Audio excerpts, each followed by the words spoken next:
Alors, comme tu vois, c'est toujours la même chose avec les médias. C'est très rare de tomber sur un journaliste tout court. Ou alors les journalistes sportifs. Voilà, c'est soit c'est au sport, soit c'est pigiste, soit non, je fais un peu de culture, non, un peu de dessin animé. Oh, j'apporte le café. Donc en gros, jamais de journaliste. Par contre, quand tu tombes sur un semi-éditocrate, une espèce de petit, un sous-tas de fumier, tu sais, Nicolas Pellissier ou je sais plus quoi, Pétissier ou... Bon bref, les auditeurs pourront voir un petit peu l'ancienne vidéo qu'on avait faite devant BFM. Ah oui, Là, oui. c'est folklore. Là, c'est bien, là, c'est intéressant, c'est pulpeux, c'est... Tu vois, là, tu manges bien, là. Et là, bon, là, c'est du pigiste, du cadreur, du technicos, mais... Ah, puis on est samedi, bon, ouais, on est c'est là en détendu, détente. c'est détendu, c'est détendu. On m'a pas ramené le petit barbecue, mais ça ne C'est serait détendu. tardé. Hein. Voilà, les amis, c'est jamais répétitif ce qu'on fait.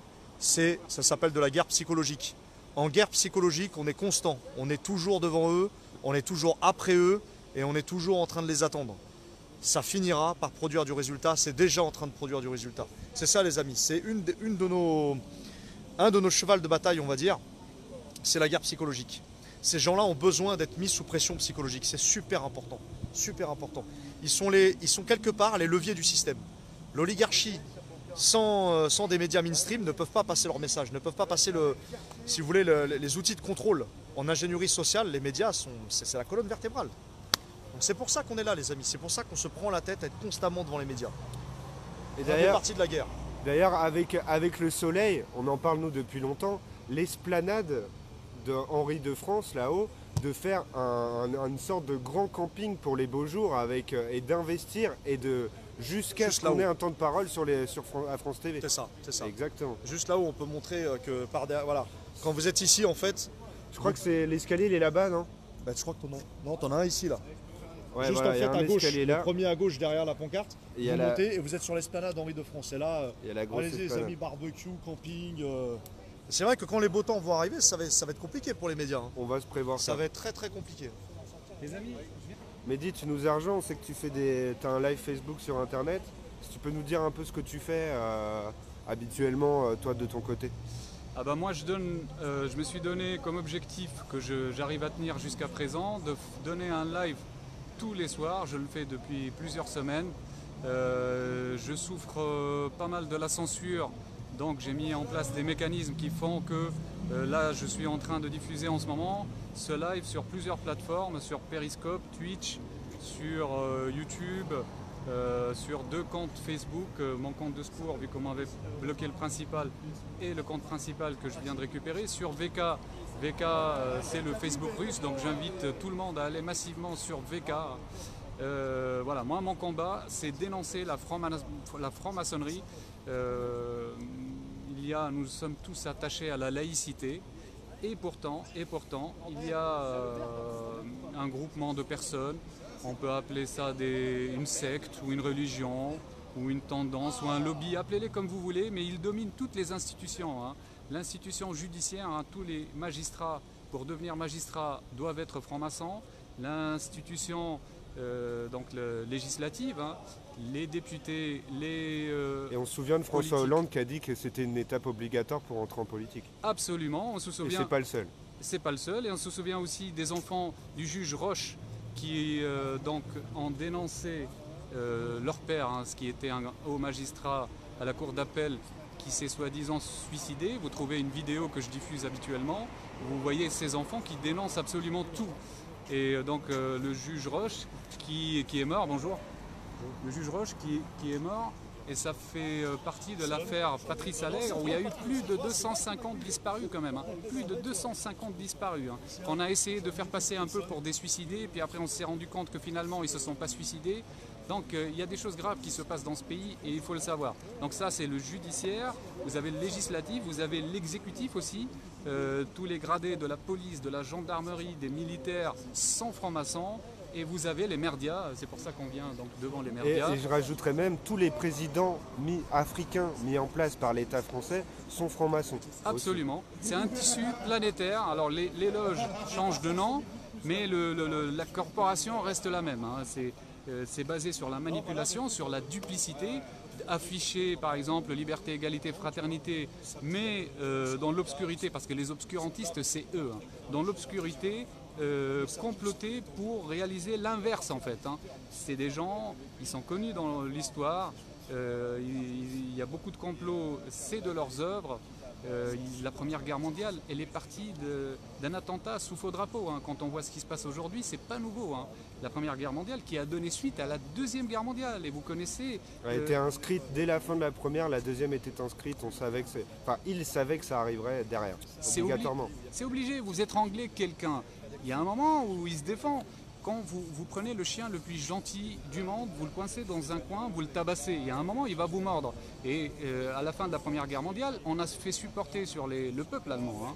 Le peuple allemand, tous les frais, et en plus, un petit plus, hein, on va dire des indemnités de la Première Guerre mondiale. Bon, il s'est passé ce qui s'est passé.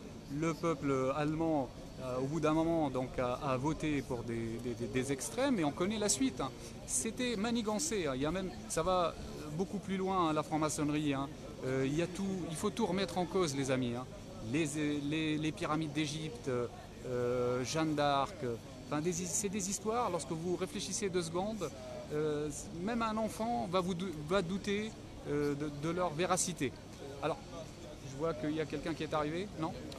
Oui, on a un collègue qui est arrivé.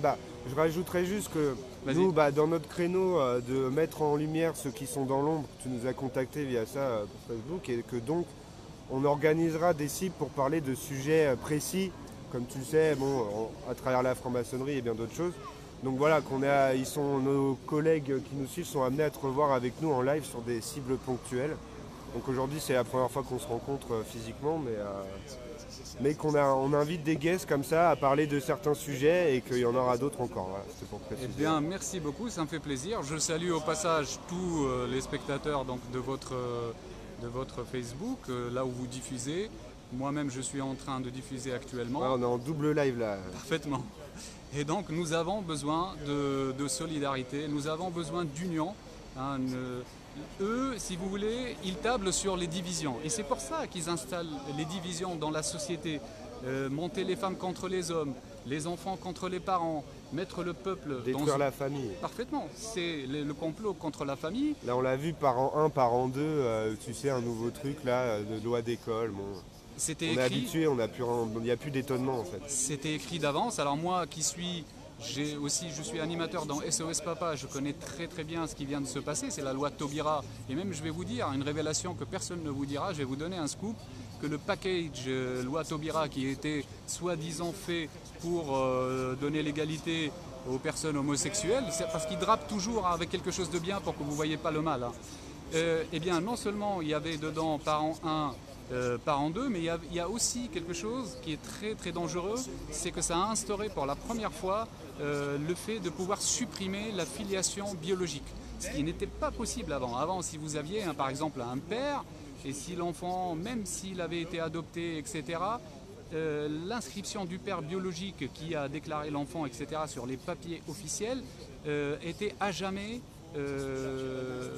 ineffaçable. Aujourd'hui, avec la loi Taubira, on ne le dit pas dans les médias, c'est devenu possible. Et ça arrive, je vous l'assure, les amis, c'est arrivé dans plusieurs cas de personnes qui m'ont montré des courriers qui leur disent « vous avez 2 mois pour vous prononcer parce qu'il y a la copine de madame ou le copain ».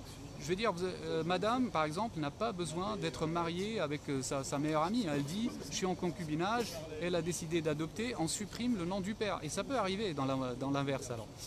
Il faut le savoir, ça, il faut le savoir.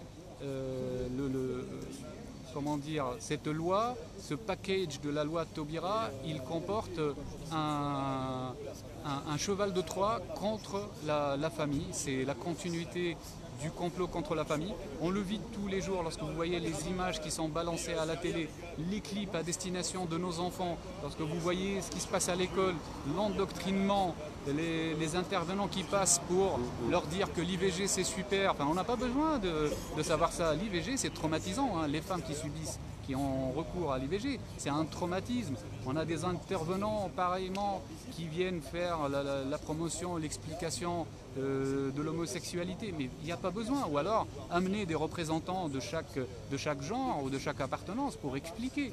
Et on a là, on est en train de combattre ça. Et d'ailleurs, je lance un appel à soutenir Farida Belgoul C'est ce que j'allais dire. Parfaitement, et qui est donc Qui poursuivie. est toute seule maintenant en plus. Hein, Oui. Et elle est traînée devant les instances donc, du rectorat de Versailles parce qu'elle a dit la vérité, elle travaille dans l'éducation nationale, elle a dénoncé l'apprentissage donc, de la sexualité à l'école à des enfants de tout âge, 5 ans, 7 ans, 9 ans. Est-ce bien nécessaire? Quand on sait que par exemple nous-mêmes, nous sommes prisonniers de ces images, de ces pulsions qui sont matraquées en permanence. Est-ce qu'il ne serait, par exemple, prenons l'exemple de la cigarette.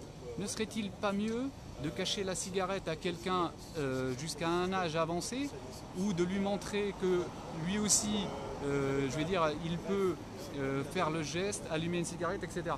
La protection de l'enfance, elle est là. Si on peut éviter à l'enfant qu'à l'école, il voit un sexe, il entend des discours du type la dame elle s'est assise sur plusieurs zizi de plusieurs messieurs, elle a trouvé ça amusant. On peut imaginer logiquement que l'enfant va rentrer le soir, il va se coucher, il va se poser des questions, il va dire tiens, ça a l'air tellement amusant de s'asseoir sur les zizi des messieurs, j'ai envie d'essayer. Et le danger, il est là, les amis. Une fois que vous leur mettez une idée dans la tête, le danger, il est là. Nous sommes des êtres humains, nous sommes très curieux. Vous semez une graine dans la tête de n'importe quel être humain, il va vouloir faire sa propre expérience, il va vouloir poursuivre donc, la voie, chercher, c'est tout à fait normal. Et pourquoi ne pas laisser ça à partir d'un âge un peu plus avancé? Pourquoi 5 ans? Pourquoi 7 ans? Pourquoi 9 ans? C'est un danger. Et l'âge, donc ils ont reculé l'âge du consentement sexuel, si vous voulez parler de ça? Non, j'allais dire tout en sachant que notre chère élite connaît très bien l'ingénierie sociale et nous connaît beaucoup mieux que nous-mêmes. Et ça, il faut bien en prendre conscience et pas être au-delà de... Je dis ça pour toi. Et ils nous connaissent beaucoup mieux que nous-mêmes et donc ils savent nous manipuler et que ça passe crème. Et derrière, nous, c'est qu'avec un long recul qu'on a les effets, qu'on voit les causes et les effets et derrière, c'est difficile de retourner. Donc là, sur un point précis, effectivement, il faut bondir sur ce qui se passe en ce moment. Et d'ailleurs, via les médias, via les gilets jaunes, via tout ce qui se passe, les masques tombent. Et c'est maintenant qu'il faut mettre le doigt sur les choses comme tu le fais. Et oui, on me demandait quelle est ta chaîne pour pouvoir te suivre. Mon nom c'est Mehdi Mnawar, donc vous tapez Mehdi Mnawar. Là pour le coup, le sujet c'était les médias. Là. Je pense que oui, mais là par rapport même à la... J'ai pas entendu tout ce que tu as dit, mais j'ai entendu la fin, un peu. Oui. Est-ce que je peux, je sais pas qui, je peux te filmer ou pas? Non, je préfère. Ok, tu peux me filmer comme ça, mais pas là-bas. Mais on a discuté d'à peu près tout. Moi, mon combat, c'est de dénoncer Il faut identifier un ennemi. Et pour moi, l'ennemi, c'est la franc-maçonnerie. Alors, le problème, on s'est rencontrés parce que je vais t'expliquer. Moi aussi, j'ai le même problème. J'ai découvert ça. En fait, ça te tombe sur le coin de la gueule. Tu le vois même pas venir. Non. Et puis tu découvres finalement l'eau chaude. Tu te rends compte que le truc est là depuis toujours et qu'il y a deux mondes, le monde des initiés et le monde des profanes. Absolument. Et que nous, on est des profanes. Donc on n'a pas le droit de savoir ce qui se passe. On est là pour être géré. Et là, je ne sais pas si vous avez vu, il y a Alexandre Laurent l'autre jour qui a expliqué carrément qu'il y avait d'un côté le monde des dieux et le monde des inutiles. On en est là, c'est-à-dire qu'en fait, ce qu'il faut comprendre, c'est que la franc-maçonnerie... Je fais un live tous les soirs, je diffuse des morceaux de vidéos. On va rejoindre les autres peut-être. Mais si vous voulez, j'ai plein de choses à vous expliquer de très intéressantes parce que moi j'ai eu affaire, j'y ai encore affaire malheureusement, vraiment à des gens, je pense, très haut placés dans ce système-là. Puisque le hasard, tu sais, alors moi je suis le voisin d'une de ces personnes. Et ça fait 15 ans que le mec, il me gère, quoi. Ah oui, d'accord. Il est architecte, et le mec. Ça, toi, derrière... Bah, en fait, moi, je comprenais pas pourquoi à chaque fois que je sortais la tête, j'avais un clou ou un trou, tu vois. Ouais, et en fait, tu passes ta vie à avoir un clou, un trou, un clou, un trou. Alors moi, je vis dans une ville où ils sont très présents, puisque symboliquement, ça représente quelque chose de très... On est parti. Oui, il rouvre immédiatement. Et donc voilà quoi, alors cette histoire de monde d'initiés, de profanes et tout, c'est vraiment intéressant. Ce qu'il faut savoir, c'est que derrière tout ça, il y a une religion. Parce que tu sais, on nous a vendu la laïcité. Nous, on croit que c'est la séparation finalement de l'État et du spirituel, du religieux. Mais en fait, non, c'est pas ça la laïcité, c'est la séparation de l'État et de l'Église. L'Église, c'est pas... Donc, si tu veux, en fait, on a remplacé l'église par ce qu'on a... Moi, j'appellerais ça une contre-église. Tout à fait. L'inverse de l'église, quoi. Et bien sûr, il s'agit de pas nous le dire. Donc, de réserver ce savoir-là à une élite de gens qui se considèrent avoir été victimes de tout temps, finalement, de ne pas avoir eu ce pouvoir. Et maintenant qu'ils l'ont, ils disent il va falloir réparer, quoi, tu vois. Donc, la pénitence éternelle pour tous ceux qui justement revendiquent un fonctionnement du monde équitable. Et tu sais, quand tu t'intéresses justement à tout ça, tu découvres que tout est écrit devant nous, ce qu'on voit le plus et ce qu'on voit le moins, c'est-à-dire que tout est écrit devant nous. C'est-à-dire que tu as par exemple la Déclaration universelle des droits de l'homme. Tout le monde connaît ça. Toute une symbolique, mais évidemment. on a oublié un truc, c'est que c'est pas la Déclaration universelle des droits de l'homme, c'est la Déclaration universelle des droits de l'homme et du citoyen. C'est écrit sur le monument des droits de l'homme. Il y a bien deux entités. Il y a l'homme et il y a le citoyen. Après, on te parle de droits et devoirs. Il y a les droits pour les uns, les devoirs pour les autres. C'est quand on commence à regarder les choses, on s'aperçoit qu'en fait, c'est juste je sais pas si on peut dire c'est un lexique, quoi. Là, il faut comprendre qu'il y a. Donc c'est pour ça que finalement, nous on voit ça, on dit ouais, il y a deux poids, deux mesures. Non, il y a deux entités et il y a un poids. C'est les mêmes mesures pour chaque entité, mais tu peux pas demander les droits des hommes pour les citoyens et tu vois. C'est-à-dire que et donc ça fait automatiquement un tri. Ça te permet de. Et on te dit qu'il faut que tu comprennes l'histoire pour comprendre qu'on est abouti là. Quand tu écoutes Zemmour à la fin il te dit oui mais il y a un facteur que vous oubliez, c'est la défaite de 40. Et là tu dis mais on est en quelle année là? Et là tu comprends en fait le message c'est pour pas te parler de la victoire de 45 parce que la victoire de 45 elle nous appartient pas. Ce qui nous appartient c'est la défaite. Il s'agit aujourd'hui de rembourser, de payer parce que c'est nous les perdants tu vois. Mais c'est une façon de nous le dire qui est tellement subtile qu'on ne peut pas comprendre, on n'a pas les clés, de compréhension. Après, il faut s'intéresser à ce que représentent, bien sûr, les symboliques du monument des droits de l'homme. Donc ça, je vous invite à regarder, vous marquez droits de l'homme, Stéphane Blé. Blé, c'est un pianiste qui fait du piano, qui était un ancien franc-maçon, qui explique tout ça. On va peut-être perdre nos amis, vous voulez qu'on essaie